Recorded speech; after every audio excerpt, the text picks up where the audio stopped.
Hey tubers, welcome back for another adventure. Really kind of hot, and I've been having trouble with having power up here in the carport. So I just wanted to do a quick project to fix this problem. Anyway, I bought this extension cord a while ago for $3, and since owning it I jerked it out and broke the ground off. And occasionally this extension cord is intermittent. So upon inspection, I think I found why it's intermittent. One really doesn't give extension cords the amount of credit they should and the amount of safety knowledge that they should.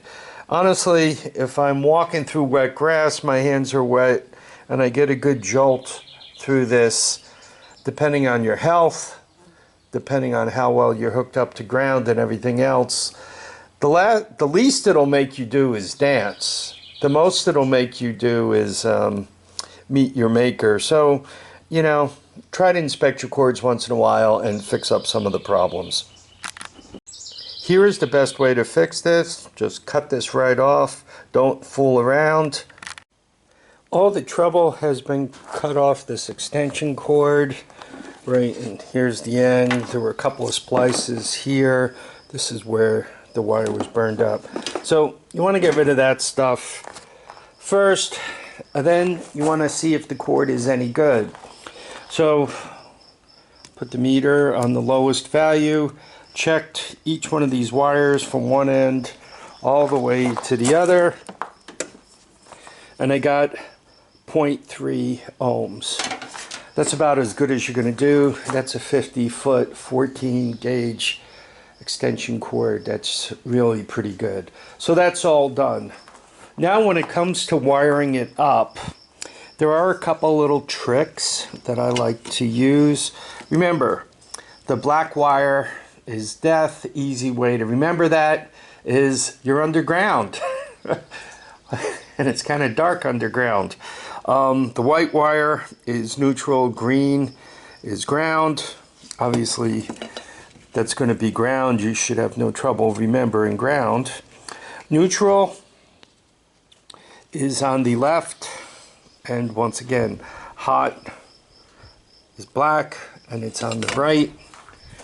And I'm right-handed, so I can remember all this. That's where I'm going to wire this outlet. You could see how all that looks. I'm putting a GFI into this whole situation. And when you do a GFI, one side of the GFI is power in, the other side of the GFI is GFI protected out. So the GFI outlet is protected, and because it's GFI out into that outlet, this outlet is also protected. So all I have to do is put the right wires in the right places. Neutral is easy to find, it's the one in the center. But how do I know which side is right and which side is left?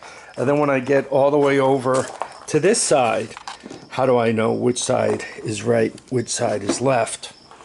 If you look very closely, once again, right, if you look very closely at this wire here, there are two little bumps on the neutral and one bump, or depending how worn the wire is where you're looking at it, no bumps on the hot. Right, you see that little guy and that little guy, and you see only one in the center. So that makes it pretty easy to wire. And I'm going to do exactly that now, and then we're going to check it. Wiring, make sure you go completely around the wire lugs. You can even bend this into a nice hook and then put solder on it. That's not a bad thing. Or you could put it into an eyelet. I just twisted the wires and I'm going to tighten it around there. Also, I like to put a knot in here. I got plenty of space in this box. Plus it's also clamped on here, so it's not going to pull out. Everything is wired in, easy enough to do. Those things there just kind of smash down on the wire. Notice that I have the meter on the right hand side. And then if I probe, once again the right hand side, you hear it. So everything is hooked up properly.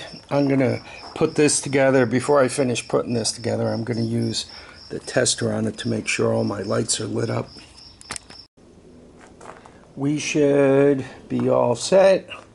Now it's a matter of reset. Right? These two lights lit. According to the diagram, that's proper. And then test, and they're out. Back to reset. So, all good. I'm going to be able to get air conditioning up here in this place after all. Not only do we not have redneck power up here in the garage with the GFI, but we got the air conditioning fired up. This carport is great from a staying out of the sun point of view, and you can't do any better than that. But quite honestly, it doesn't let the breeze in, and if you put your hand up against the metal, even though it's white, it's hot, right? I mean, you could feel that the metal is actually hot. So it does get a little mean up here on those real hot days. Because the rain gutters aren't functioning properly, it's also humid. But with the fan going, it's almost comfortable. There we are. I hope you guys enjoyed this video. I made an extension cord a lot better, a lot safer. We wired it up properly. And we even have some redneck air conditioning to enjoy as a result of it being done. I want to thank you all for dropping by to watch and comment and subscribe. Please remember to keep your feet down, your heads up, and get out and enjoy each and every day. Bye now.